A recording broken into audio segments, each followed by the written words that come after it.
Welcome to the LSL Podcast. I'm Derek McKenna and I'm joined as always by Andy McNulty. Andy, how are you? Good, Derek. Good to be back. Yeah, it's been a while since we last spoke.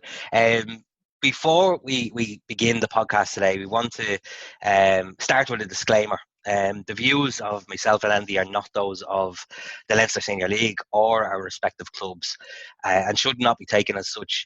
We'll be talking about some of the kind of COVID-19 restrictions of football and some of the options the league has to finish out the 2019-2020 season. I also want to begin by acknowledging that I have a biased view, and my club will be severely affected whichever way the league decides to finish out the season, potentially Andy as well. And I also want to make it clear that neither myself or Andy are public health experts, and we'll be talking about a lot of what ifs without being experts on the subject, so go easy on us somewhat. So yeah, Andy, look, we're living in strange times. What has stood out for you most since the start of the lockdown? Yeah, well, look, obviously it's a massive knock-on effect to every team across the country. I don't think anyone could have really put a plan in place, and we can see by that now by obviously the ongoing conversations with the leagues and the FAI and stuff like that. There was no way that we could sort of envisage this in any way.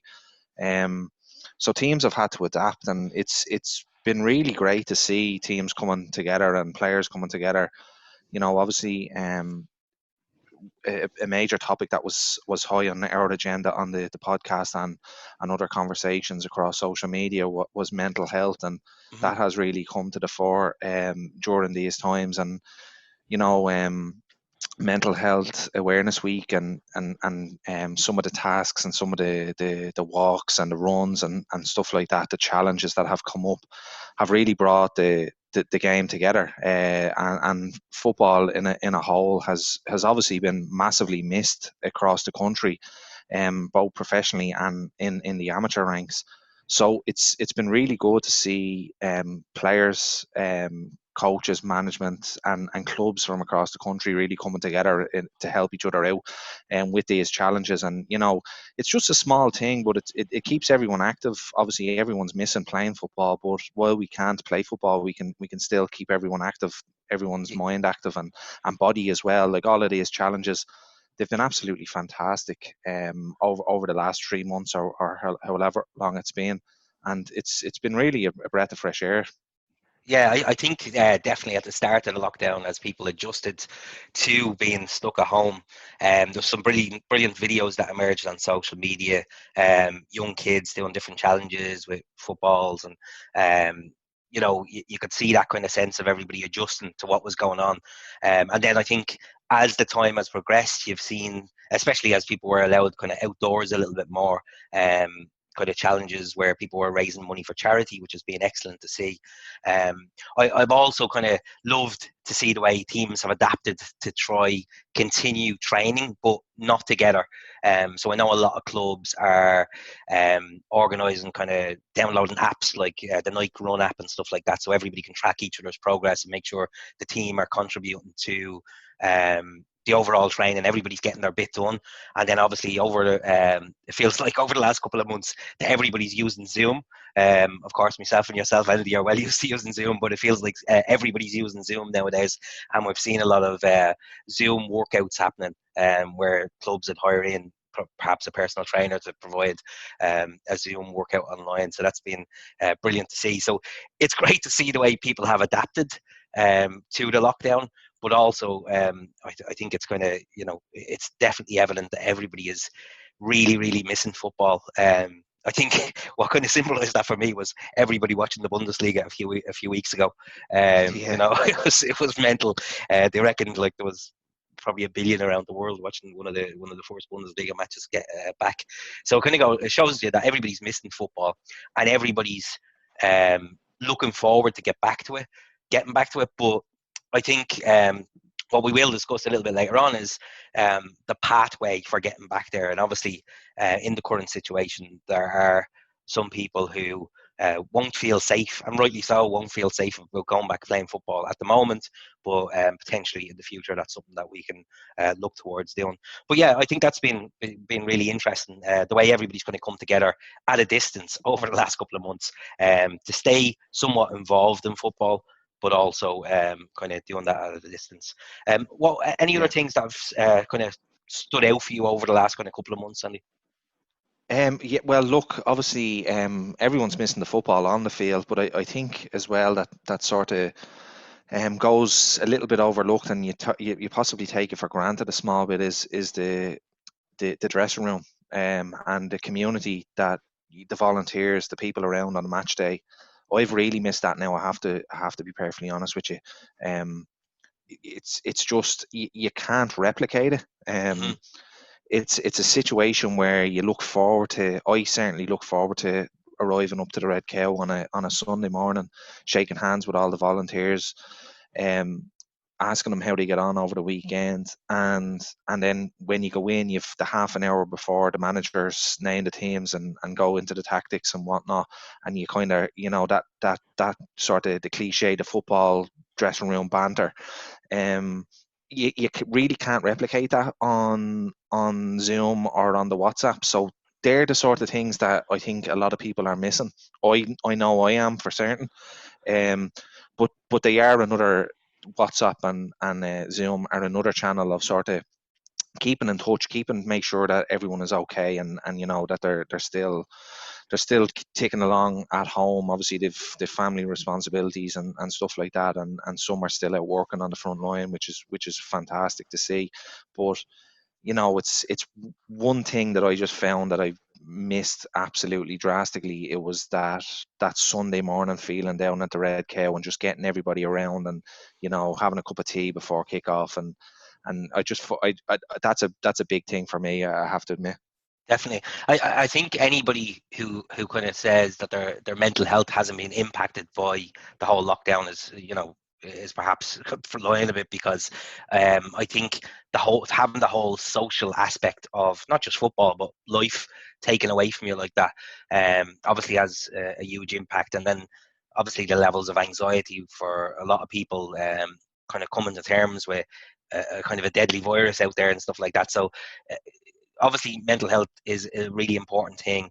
Hopefully the kind of being able to connect with people on WhatsApp and Zoom and other things has helped, but I don't think it has the same impact of being able to, like you say, go out and meet people on a Sunday afternoon or a Friday and really connect with people. So the sooner the better we can get back to that.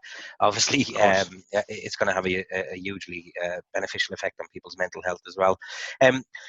Another thing that kind of struck me, Andy, over the last couple of months, probably has been less talked about than other issues. But I know from talking to yourself, it's definitely an issue, and I know from my own club and others as well, is the financial impact that the lockdown is having on clubs. We all obviously know that League of Ireland clubs or professional clubs even are going to see a significant drop in revenue because they can't have people coming to their games.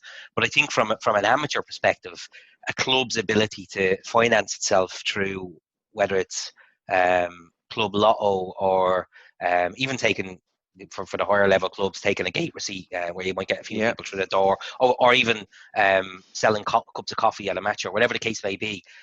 That's definitely having an impact on a lot of teams as well, and it hasn't really been spoken about too much, I feel.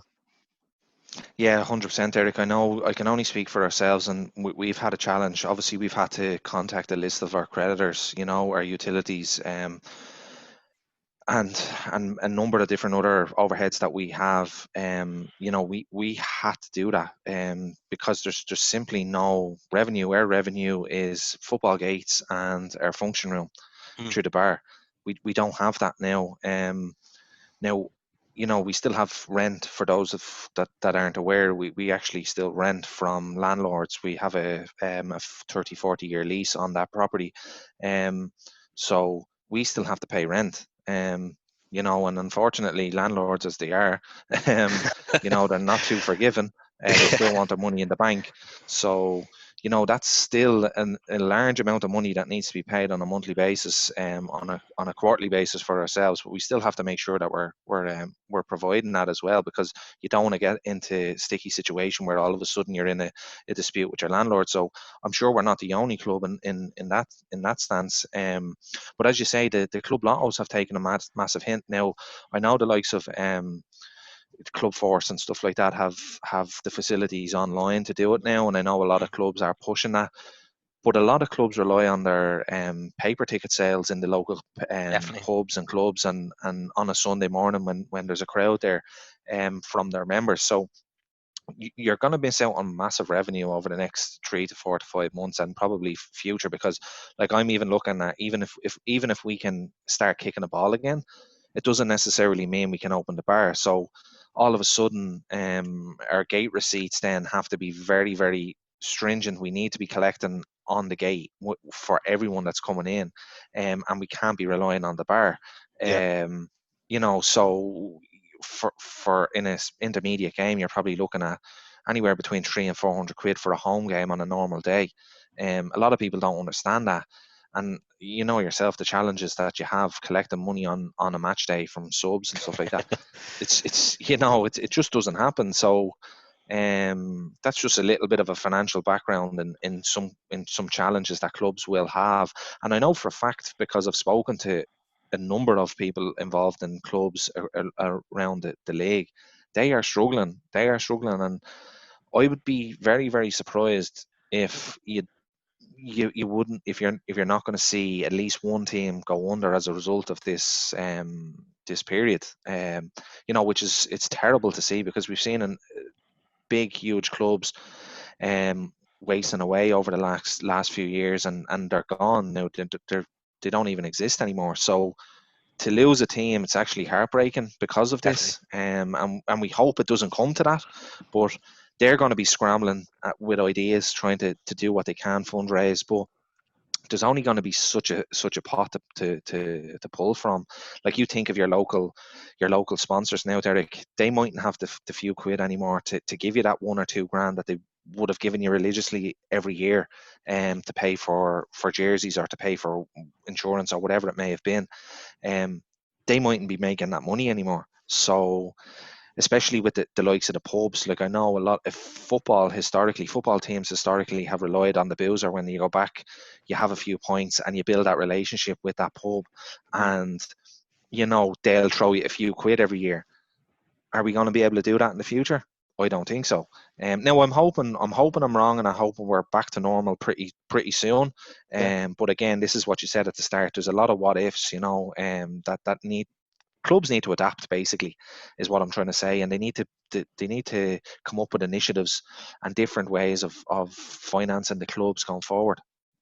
Do you think, Andy, that they're and this, look, I don't know what the current state of the Leinster Senior League's finances are, but should there be some level of support for clubs who are financially struggling from the league? Look, in an ideal world, I'm going to say, yeah, Derek. It's I don't know what their bank balance is like. It could be empty. It could be flush. I don't know, but it leaves the door open for everyone putting a hand out, and then it becomes a difficult situation where, why did you give it to X and not give it to Y? It's a very, very difficult situation. I would like to think that if it came down to sort of league fees or registration fees, fines, all that sort of stuff, they can all be negotiable over the next few years with the league. I'd like to think that they'll be open minded to stuff like that. But when it comes to actually day to day running of the club, I just don't see how the league would be able to step in and sort of support in that regard, because it would be, I don't know how many clubs off the top of my head there are in the Leinster Senior League, but there's hundreds, I would imagine, that would most likely be looking to put their hand out, because I think if there's a community fund there, I think everyone's going to look to dip into it. So it's a very That's, difficult yeah, scenario yeah. for the league. I think that's true as well, and I think you're probably right there. Like I can't imagine the league's coffers being too deep, and then the kind of next level up would be hopefully that the FAI would rescue certain clubs, with some sort of a community fund. But then again, the FAI haven't got a pot to piss in at the moment either. So Yeah, and I it's would not. imagine that we would be bottom of the barrel as well there. Like I would say the senior team would come first, then the professional game, probably the kids then after that, and somewhere down the very bottom of the barrel, I'd say men's senior football would come. Yeah, I think you're probably right. Um, let's move on, Andy, onto the kind of the burning issue at the moment, I'll say, because I think we were quite content to a certain degree of not doing any podcasts, letting things plod along and kind of waiting till football comes back, because we didn't feel like we had a huge amount to talk about until people started contacting us, asking us, about what the league is doing, and if the league is going back, and if they do try to complete this season, how will they try to compete? There's so many questions up in the air. And I think to give context, obviously, the league came out, I don't know how long ago that was now, it feels like a long time ago, and said the intention was to complete the league, and that was after the FAI had released its guidelines. What I'm going to try to do is, and hopefully this is not too boring, I'm going to go through what the guidelines that the FAI issued was. I can't remember the exact date. It was probably about a month ago or so. It feels time is kind of standing still at the moment. But I'll go through those guidelines, and then I think from there we can discuss what the league said, and then hopefully kind of talk about what the options are based on that. So, Yep. so based on what the FAI said, it was under phase 4 of the government's roadmap for reopening society and businesses. All adult, amateur, and underage clubs can begin the return to training programs from July 20th, subject to FAI protocols to be agreed with government agencies. So, the earliest that any type of um, training will happen is July 20th under these proposals. Then, under phase 5 of the government roadmap for the reopening society and business, all adult, amateur, and underage clubs can return to full collective training on August 10th. So, going back to the July 20th timeframe, the way I understand that is in small groups of people, teams would be allowed to train, I think, in groups of 4 or 6, as that may be, Yeah. and then full training would be allowed from August 10th. Following up on that, all adult, amateur, and underage clubs can return to playing from the end of August 28th. And then I haven't heard much mentioned about this, but it does also say a pilot program for adult, amateur, and underage football will be launched between the 14th and the 28th. I'm not really sure what that means, a series of friendlies that they're talking about, or whatever in terms of that pilot program, but I think that there's kind of more detail needs to be added to that from the FAI. Then kind of going through the other kind of stipulations in what they released, regional, provincial, and national competitions from the 2019 and 2020 can return from August 28th. So I presume that would be around the FAI Junior Cup, the FAI Intermediate Cup, etc. Perhaps Oscar Trainer Cup, whatever that may be. Winter leagues wishing to complete their 2019 and 2020 shall be given the option of applying to the FAI via their affiliates for an extension to their season until October 11th. And this is something that obviously is going to, we'll touch on in a moment, but it's probably going to create a lot of difficulties, Andy, because the time frame for completing that season between August the 28th until October 11th, I think is only, was it 6 weeks or so? So it's not a huge time frame. Yeah. The proposal goes on around, leagues need to apply that they wish to complete the season. I'm trying to see, is there anything else kind of pertinent in there? All decisions around, I think this is kind of, this phrases it all, and this qualifies everything else that was said. All decisions around returning to collective training and playing for all adult and amateur and underage football will be based on the health and safety of players, coaches, match officials, administrators, and club volunteers. I take that to mean, look, we won't be going back playing unless it's safe to do so, and unless everybody feels it's safe to do so. And then the final qualification to all of that is all decisions will be subject to change on the advice of the government agencies, UEFA, the FAI medical team, led by medical doctor Alan Bourne. And I think that's something that's key in terms of all decisions are subject to change, because this framework of phases has been set out. But obviously there seems to be a big clamour at the moment, Andy, to kind of move those phases forward. because of the progress that has been made in the reduction of cases, etc. That all kind of assumes that there won't be a second wave of the virus. And as I said at the start of this podcast, myself and yourself are not experts on virology, and we're not experts on COVID-19. But based on what the FAI have said, the earliest in this in the stipulation they've said, the earliest we'll get back playing is the 28th of August. So kind of let's kick that off with the debate, Andy. Between the 28th of August and October the 11th, I think it was, is it feasible to complete a season between those dates, do you feel? I think, strictly speaking, Derek, it probably is, as in, like, you know, if you were to strictly say play a game Sunday, Wednesday throughout that period of time. I got slaughtered for suggesting that during the week.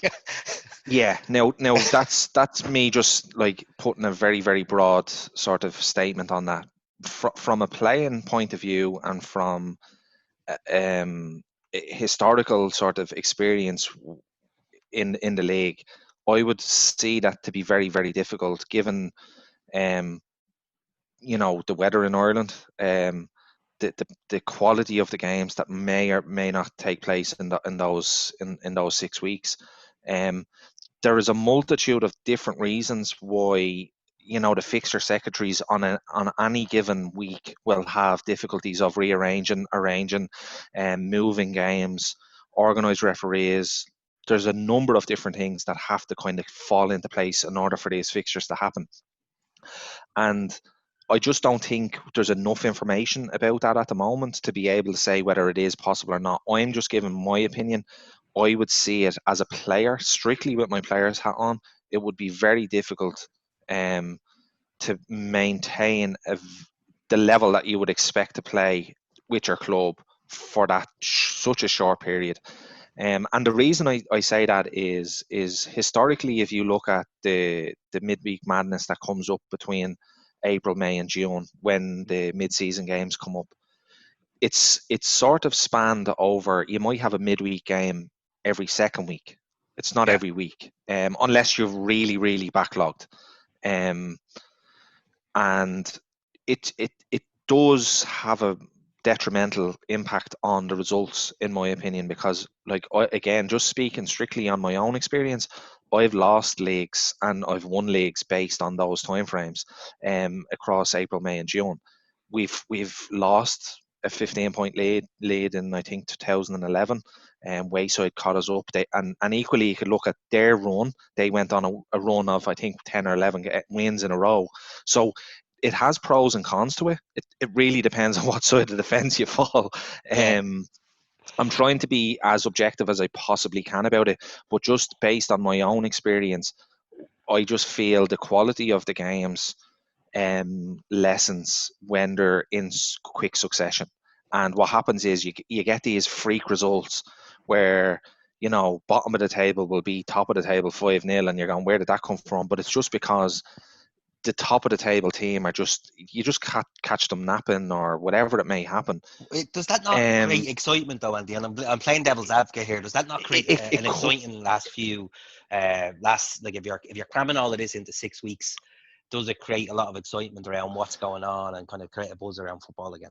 It does, in a sense that, like, when I put on now sort of my club hat, I'm saying that, like, if you look at the likes of the Senior Sunday now, obviously I'm involved in the Senior Sunday division at the moment. People, like, rightly or wrongly, have written Crumlin, Bluebell, Colester all off. Mm-hmm. But anyone that knows the league will know that those teams aren't out of it if these games need to be played. Like, there's a swing of, if we win our games, we're only 5 points behind the league leaders. So, like, to write someone off that's technically or may or may not be 5 points off, it's I just think it's very silly to do so. And if you're the likes of John Scott at Bangor, Martin Loughran at Crumlin, Gary Howlett at Clester Donnycarney, like, they'd be licking their lips at the opportunity of playing these games in quick succession because they're hoping for an upset. they're hoping for Malahide to run out of steam, Moctus to maybe drop a few points, whoever else is up there, Bangor to drop a few points. It's carnage at that time of the year, historically, and it happens. It does happen. People have lost leagues, people have won leagues. People have, on the other side of the table, people have got relegated because of a bad run of form. Yeah. Because you know yourself, form is very hard to turn. So if you're losing games in quick succession, you can very, very easily lose 3, 4, 5 on the trot, and all of a sudden you're getting relegated. But then on the flip side of it, it can get you out of a rut. I think. I can't recall who it is now, but I think actually it was Greystones. I think 2 or 3 seasons they were dead and buried, like they were relegated, but they put a run of games together near the end of the season where I think they picked up a few wins and they got out of it. So there's so many different sort of pieces to the jigsaw, and like the first thing. I'm gonna kind of, like, obviously I'm biased in this, and I keep on kind of telling people, Yeah. look, I'm going to be coming from a certain direction, right? For my club, we have only 6 games left to play in the league. Yeah. So 6 weeks for us is no problem at all. Yeah, of course. I think if you look at, and I kind of put the suggestion out there, look, teams could play 3 times a week. And look, that was me being naive, going, yeah, teams can play 3 times a week. Nobody fucking wants to play 3 times a week. Excuse my language, but nobody wants to do it. So, but when I look at the league tables, there's very few clubs who would actually need to play like more than twice a week. Like the vast majority of clubs, well, that's maybe a sweeping statement, but a lot of clubs have played more than half their games in the league. So wouldn't be required to play 3 games a week. A lot of them would be required to play maybe 2 games a week. Now, 2 games a week is much more manageable over a 6-week period. I don't think there's anybody that would question that that's excessive, because that's what you would do anyway on the run into a season, I think, for most divisions. So I think there's that to be looked at. I do think the dates are restrictive. I think 6 weeks, of course, perhaps. And I'm being biased again, and this is pointed out to me, thanks James Lee, that I'm not taking into consideration cup games as well. I'm so focused on my club, and I'm thinking about, we've only 6 games left to play. However, other clubs are in multiple cup competitions as well as their league games. And definitely 6 weeks is not going to be enough to fit in club games, league games and cup games as well. So there needs to be a conversation around that. I think from my perspective, the only way that this can be realistically done in a time frame which completes the league by October the 11th, if that's the kind of cut-off date that we have to complete this 2019-2020 season, is the dates are going to need to shift from a government perspective in terms of moving the phases forward. And I think if there was a kind of a start date given of the start of August, as opposed to the end of August, I think that would give enough time. If it was moved to a kind of 8 or 9 week period, I think that would give potentially enough time to finish things out. Again, I think there would need to be discussions around cup competitions. I think it'd probably be unfair to try cram all those cup competitions into that time. And the reason I'm kind of so focused on the league as well, apart from my own biases, is when we're talking about professional cup football coming back, I haven't heard anything really mentioned about cups. It's mostly about finishing leagues off. And I think that potentially is most people's focus around finishing the leagues off. But yeah, I think from my perspective, the only kind of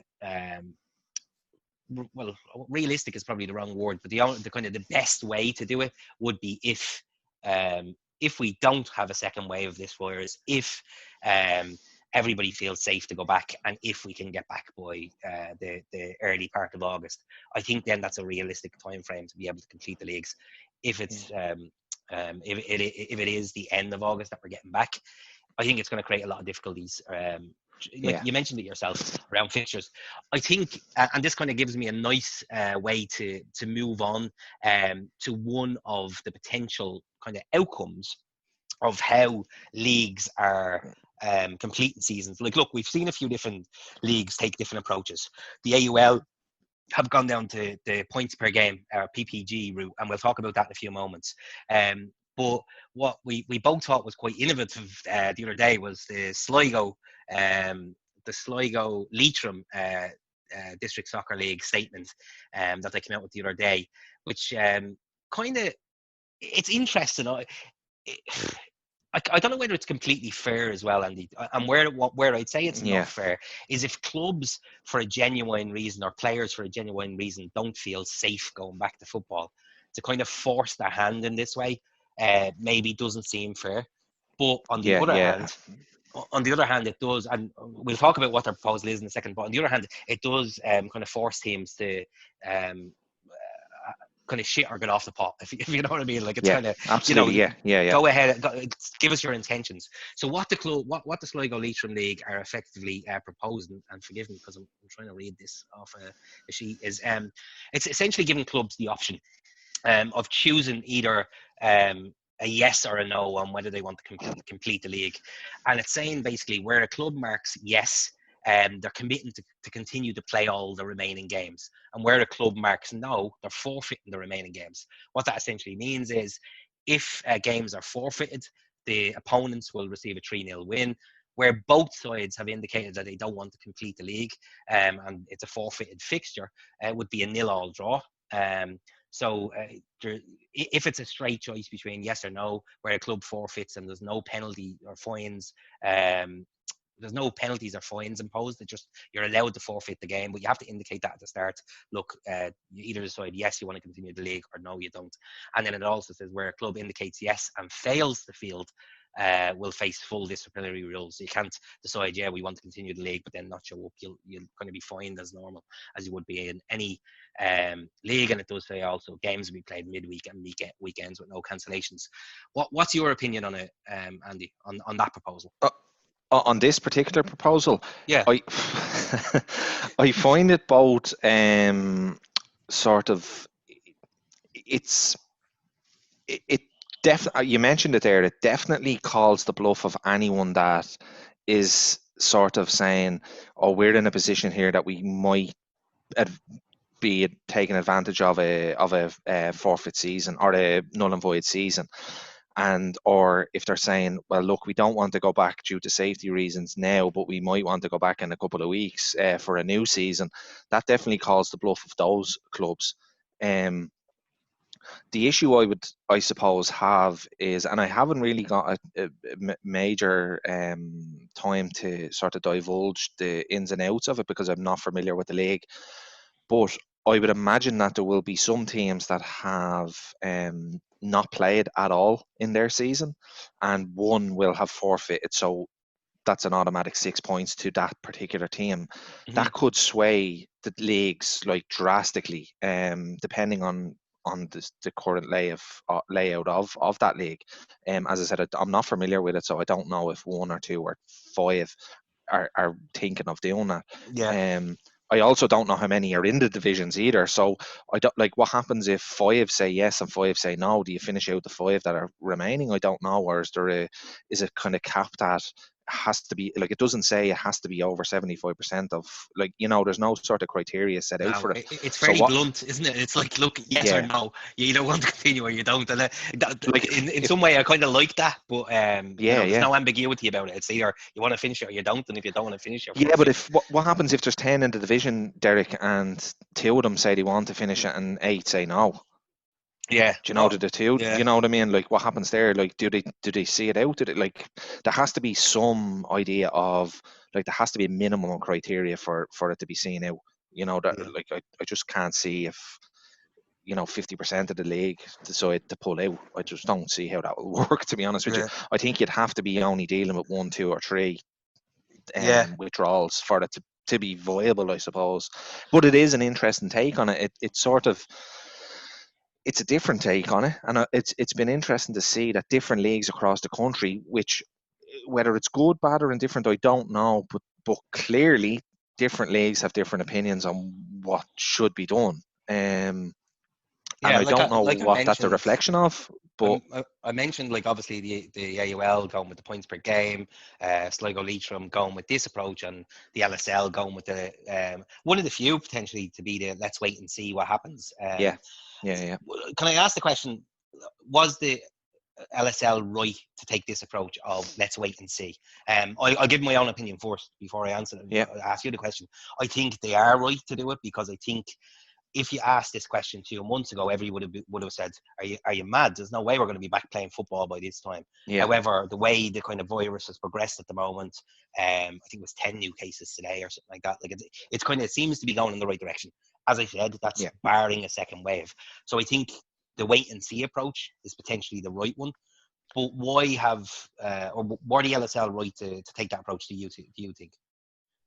Well, I think first and foremost, they're on a lose-lose no matter what the situation is.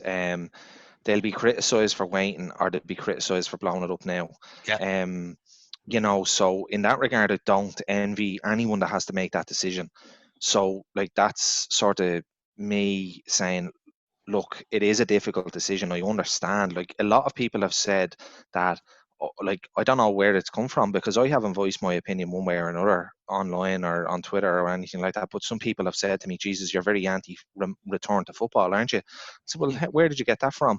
It's all about the information that we have at this point in time. We do not know a lot of information. So it's very hard to make an informed decision based on very little information. And that was my point, more than we need to do this or we need to do that. In relation to actually sitting and waiting, like, it could be a lucky decision now, in a sense that we could be back playing sooner. It could work out for them, but it also might backfire on them, and these trials or whatever with the League of Ireland, Dr. Alan Bourne might come back and say, well, actually, we don't recommend you going back now because of X, Y, and Z. Exactly. This is what you need to do. And then the league will come out in 6 weeks' time and void the season, and everyone will go, I told you they should have done this 3 months ago. Yeah. Do you know what I mean? Exactly. So it's a lose-lose on either way. And even the outcome, I know we're going to discuss the potential outcomes in the league in a while, but no matter what they do on an outcome basis as well, on an outcome decision, some teams are going to benefit and some teams are going to feel like they're aggrieved. So it's very, very difficult either way, The downside, I suppose the only thing I'd say is a lot of the criticism has come from, I suppose, the silence at the start. There was a lot of talk about it, but there was no information and there was no communication about it. And I think that's probably where a lot of leagues have fallen for criticism, because nobody knew what was going on. And again, like, I'll slightly back them up in that regard to say they probably didn't have the information to be able to release any update. Do you know what I mean? Like, we were all in the dark. Like, me as a clubman, you as a clubman, we wanted to know what was going on, but we couldn't. We didn't know what was going on because we just didn't know. Like, the country didn't know what was going on because we were in the middle of a pandemic. So football was probably, sports, physical contact was probably the least on the agenda, in relation to stuff like that. So I think it's a very difficult one.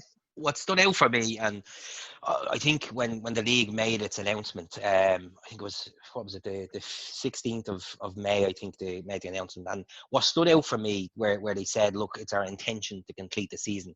But what stood out for me within that is the intention for the Leinster Senior League, under the strict adherence to FAI, HSE government guidelines, to complete the season. So, like, of course, they were saying, like, people were saying, oh, you're mad, how can you go back playing football now? We're talking about, it's immovable. At that stage, it was 3 months' time away, and it was under the strict. Like, there was nobody saying, look, we're going to send you out playing football to risk your life. There was nobody saying that. So, and I think that still stands. Like, there's never going to be a situation where the league is going to be saying to players, look, you have to go out and fulfill a match now, whilst there's still a pandemic going on. And I think we need to kind of take stock of that as well. 100%. Put anybody's life in danger, and it's like, at the end of the day, it's only a game of football. When people's lives are at risk, like, nobody's going to put people at risk intentionally. I'm going to ask another question, and I don't think you'll know the answer, but why have we had so many different approaches from different leagues? I have my own personal view on that. Tell us so. I think, like, look, I don't think it reflects very well on the leagues across the country. I think it looks like it's a very siloed. First of all, I would say, I think there should have been, in my own personal opinion, there should have been more guidance and sort of instruction from the FAI. I think they It was should have quite a had a left. blanket. It was a left. It was It was left to left kind in the of, hands of yeah, every league. yeah, It was left in the hands of every league, and the leagues clearly don't talk to each other. yeah, Or if they do, they all disagree with each other.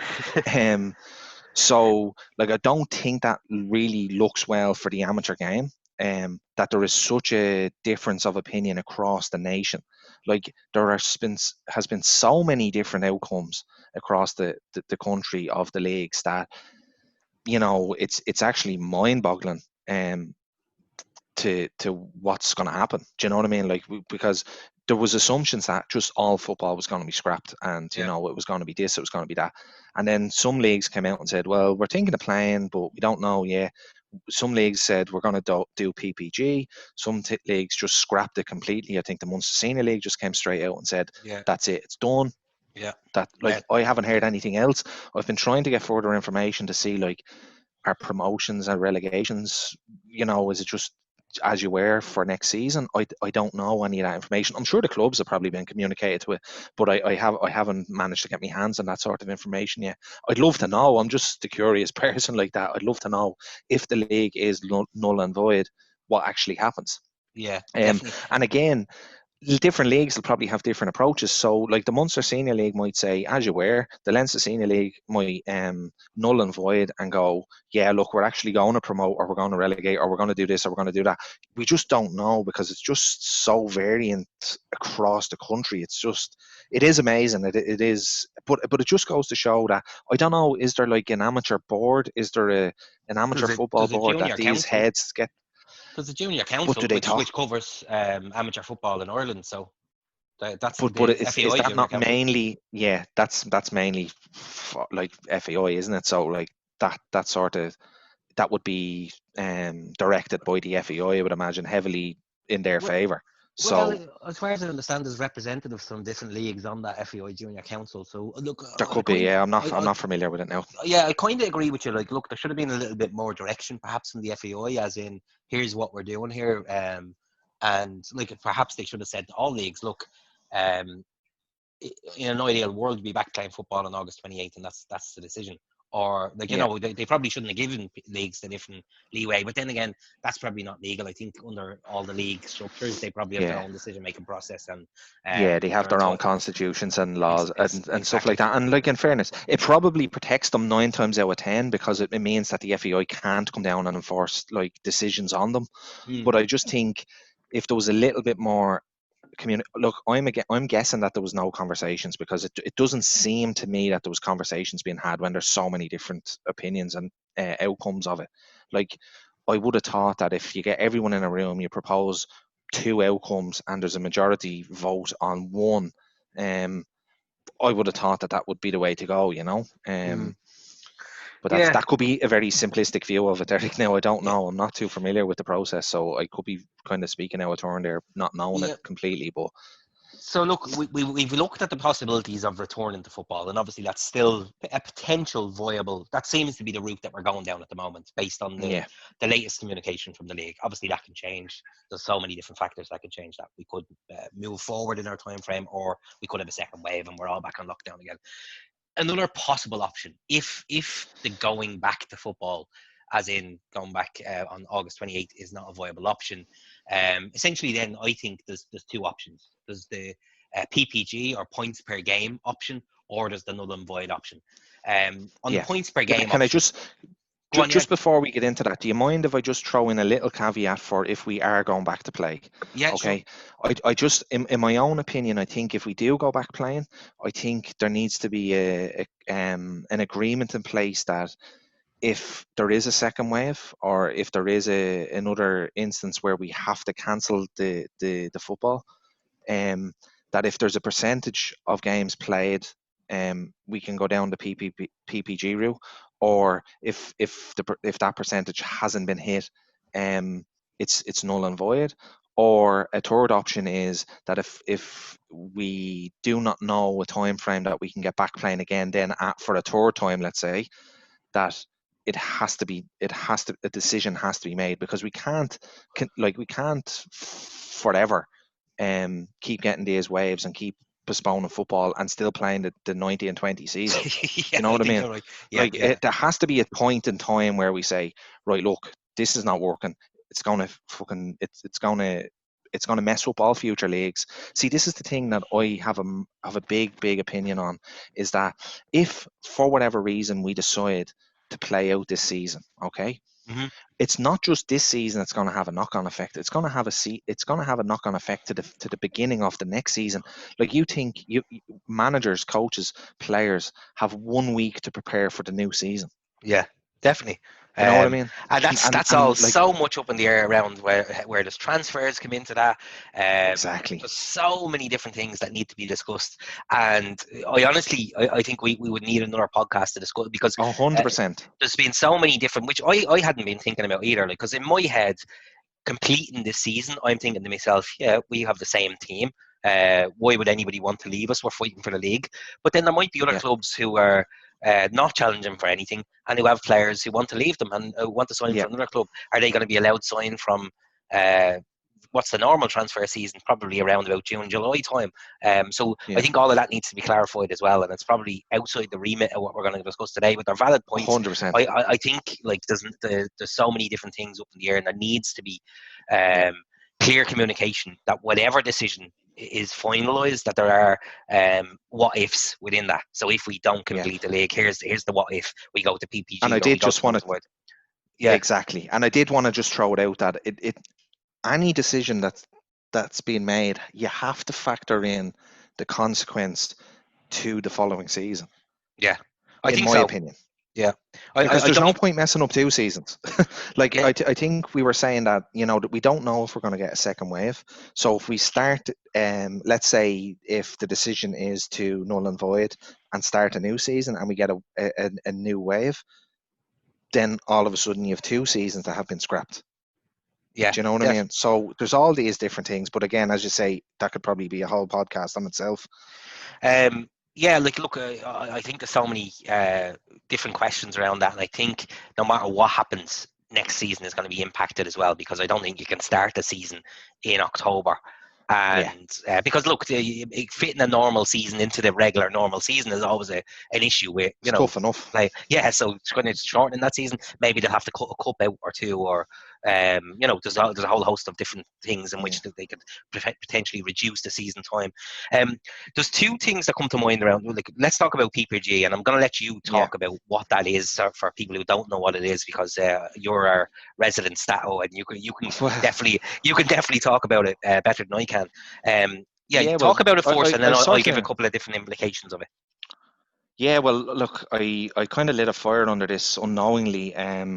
I was keeping a firm eye on how leagues across Europe and stuff were doing, and obviously the French division had decided that PSG were going to be champions based on PPG, and Mhm. then I think League Two decided to do that in England. So it just got me thinking to see like what would happen. So I just threw a few figures around, and Before basically you for go into those it, of just talk for people who don't know what PPG is. Tell us what that yeah, means. and a lot of people actually contacted me in relation to it. It's very, very simple. It's basically the the points that you've accumulated to date divided by the amount of games that you've played to date. So if in effect, if you have, say, just to keep it simple, if you had 30 points on the board and you had played 10 games. 10 games, your average is 3. Yeah, All right, so that's just a very, very simplistic view of it. If you sort of cascade that down throughout the leagues, then you get your average, and obviously you generally see the teams that are at the top of the table have the higher average, and then down the lower end of the teams table you have the lower average. So that's effectively what it is. The Before, I know you're going to probably mention this, but I suppose some of the things on this is not every team has played the same amount of games, yeah, and that does have a bit of a bearing on the outcome of the average, because like there are teams that have a very, very good record but have played sort of maybe 50% of their games have only been played, whereas the likes of yourselves, you have pretty much 75% of your game played. yeah. um so there is sort of nuances in that sort of formula as well. If just wanted to throw that out there. Yeah, I was just thinking about that because I was scribbling down as you were writing there, and I was saying to myself, yeah, it probably punishes teams who've played less games. But actually, it Not doesn't actually. necessarily. Yeah, exactly. Yeah. Because you could have played only 6 games this season and won all 6 of them, and your average Yeah. points per game is 3 points per game, and you're going to win the league based off that. Whereas a club who might have played 17 games, won 15 of them, and drew 2, would have a less points per game than the team who played 6. And can I give you a live example of that, Derek? Just in relation to the major Sunday division. Yeah. So, in effect, Sheriff, obviously, I don't know why they've only played 9 games. Someone will have to fill me in on that, but they've only played 9 games in their league division at the moment. Yeah. And teams above them, so Ballyfermot have played 16. Like in and around them, Leicester have played 17. They've played 9 and they've won 6 and drawn 3. Yeah. Okay. So, lost 3. Yeah. 3. But they would actually go up on the PPG rule because their average points per game is 2. Whereas Ballyfermot, who have played 7 games more, are at 1.38. Yeah. Drogheda at 1.53, who have played 15 games. So you could, I would argue, and this isn't like me being against Sheriff, by the way, just to clarify that, I would say that it would be very unlikely, given that Sheriff have already lost a third of their games that they've played. You know, it just doesn't seem, it doesn't sit right with me, if I'm being honest with you, in that particular instance. But there's also, there's so many different examples of that. Yeah, and I think whatever way the league looks at finishing the league, there's always going to be people on one side who'll say totally unfair, and there's people on the other side who are going to say that's the fairest way to do it. I don't think there is any fair way to do it, to be quite honest, other than finishing out the league. I think the only fair way to finish a league is to finish the league. However, it's about probably finding the least unfair way, if that makes sense. It's not going to be completely fair, but it's the least, the kind of lesser evil is what the league needs to find somewhere in there. Yeah, go ahead. Yeah, sorry, Derek. I think you're right in what you're saying. It's probably, that is ultimately going to be where the decision lies. I would imagine that it's going to be the least amount of teams impacted will probably be the outcome. And I believe, from just very, very quickly looking at it, is probably PPG, because if you look at a lot of the leagues, it doesn't really impact the standings that much. Yeah, it is. It's very few, actually, in terms of, and that's what I mean about the least unfair way. Am I saying that right? No, I know. I get what you mean. So, like, based on the league tables today, if you do PPG, the majority of teams who are already up there, either fighting for promotion or the teams that are fighting for relegation, are the ones who will be promoted and relegated. Obviously, there are a few outliers in there, and those people are going to feel hugely kind of hard done by a PPG kind of finish to the season.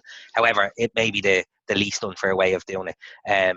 Although then some people would say, no, the least unfair way of doing it is just calling it null and void, and nobody goes up and nobody goes down. There's arguments against that as well.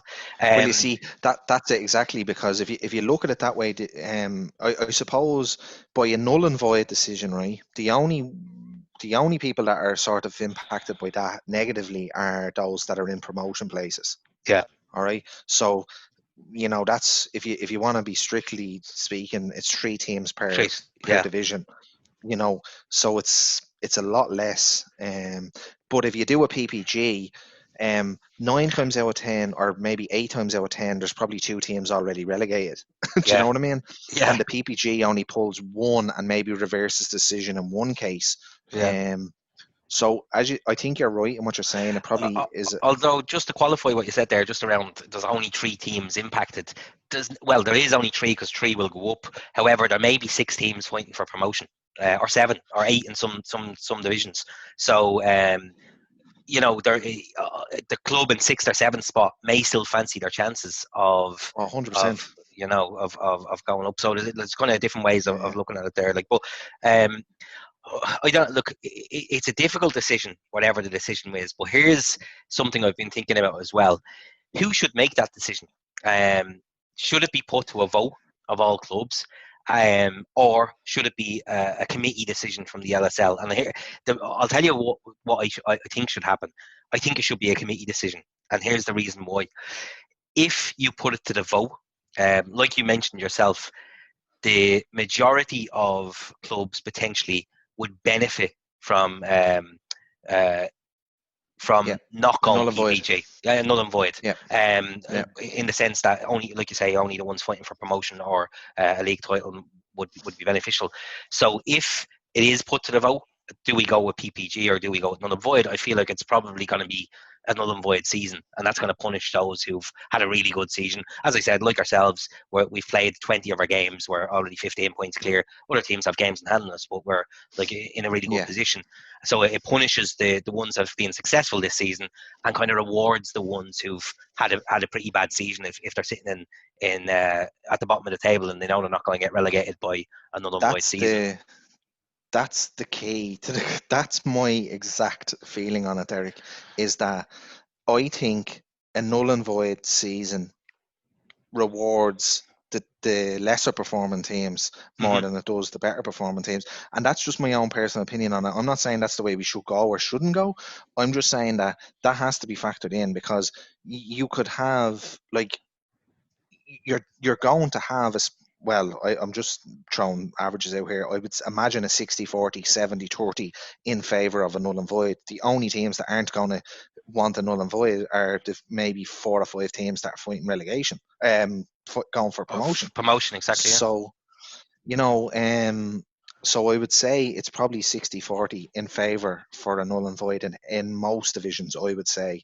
And that's why I don't think it should go to a vote. Yeah, because and that's it'll be extremely biased from the teams that are have nothing to gain. Exactly. Do you know what I mean? Exactly. And that's what was my thinking on it. That's why I feel like it probably should be a board decision or a committee decision. That they whoever many people are on that committee, that they're all cast a vote on it and say, look, this is the way I think is the first way to complete the season. I don't envy them on that decision. Like, I think it's like, putting aside my own biases, obviously I would, number one, like to complete the season, because I'd like to see us win the division on the pitch. If we hopefully win the league, we're in with a really good chance of it, and I'd rather do that on the pitch than have it kind of given to you through PPG. However, the next kind of for me would be, I think the second best to me would be the allowing clubs to choose whether they want to finish it out or not, and be able to forfeit games by making that decision, the so-called Sligo model.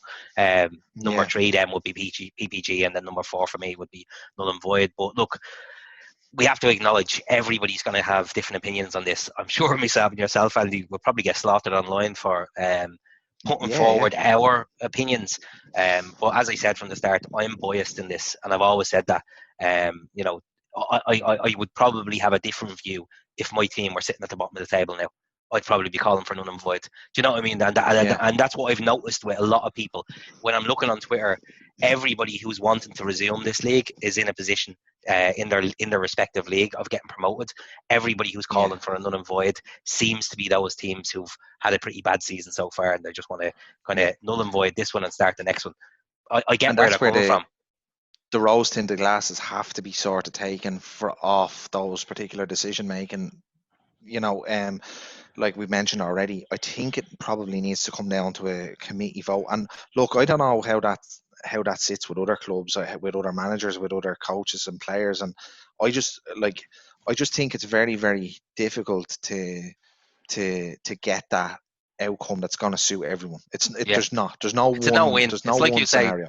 It's a no-win for the league, no matter what they decide, and that's why I'm saying I don't envy them in this, because they're going to get slated either way.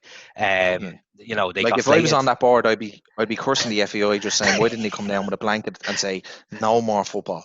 Don't let us have to make this decision. You know what I mean? Now you could say that that's a bit of a coward's way out. Yeah. But it's a very, very tough decision, and regardless of the outcome, someone's going to feel shafted in some way. Yeah, and that's I think that's the unfortunate thing. I don't think anybody's going to come out of it feeling completely. There's always going to be somebody disappointed, and there's going to be some people happy with whatever Yeah. decision they make. As I said, I don't envy them. I'm sure we're going to kind of hear more over the next number of weeks, because I'm sure there's probably going to be more calls to accelerate the timeline. It seems to be kind of quite prevalent in the news at the moment that everybody's talking about opening the country up quicker. Which may create its own problems. As I said, we're not public health experts, so we don't I know how wonder that's going what to would go. happen, Derek. I'm just sort of throwing it out there for probably for a further discussion. But if these deadlines for the FAI could maybe be waived or pushed out a small bit, where if we are able to kick a ball in again in August, that we see out the season. Obviously, hoping that there's no second wave. And if we get to I know see where it you're out, going and with if this. I know where you're going with this.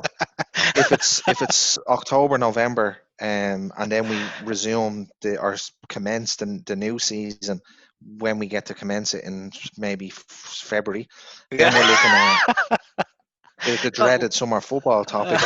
Again, I'm not trying to push this agenda, but I think we're in a very unique position now where, I think it probably opens the door for a trial season. Yeah, I think I've said to you before. I definitely be in favour of giving summer football a go. I think there's no harm in trying something. If it doesn't work, you can always move back to a winter season.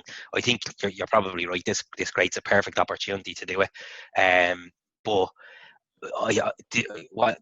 I can't see the league doing that, and I can't see leagues doing that, because it's such a big decision that they've enough on their plate at the moment without kind of adding further complexity into things where people would be kind of up in arms about moving to a summer season. I think it's a great idea, but I think the feedback from the last vote in relation to summer football was very tight. I think it was pretty much 1-for-1, split down the middle. So, but these current situations might actually change people's opinions on that.